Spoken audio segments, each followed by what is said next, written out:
Welcome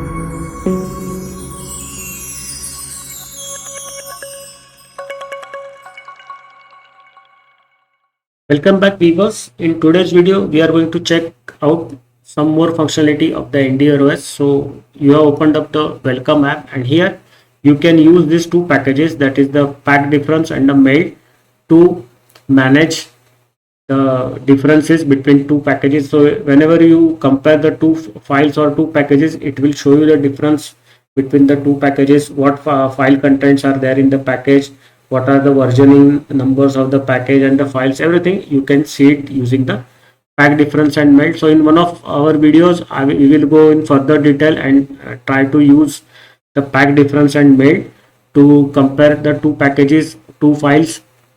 So just today's video is limited to this. The functionality is available in the welcome app. You can use it. So I will now stop the video here. See you in the next video. Bye bye.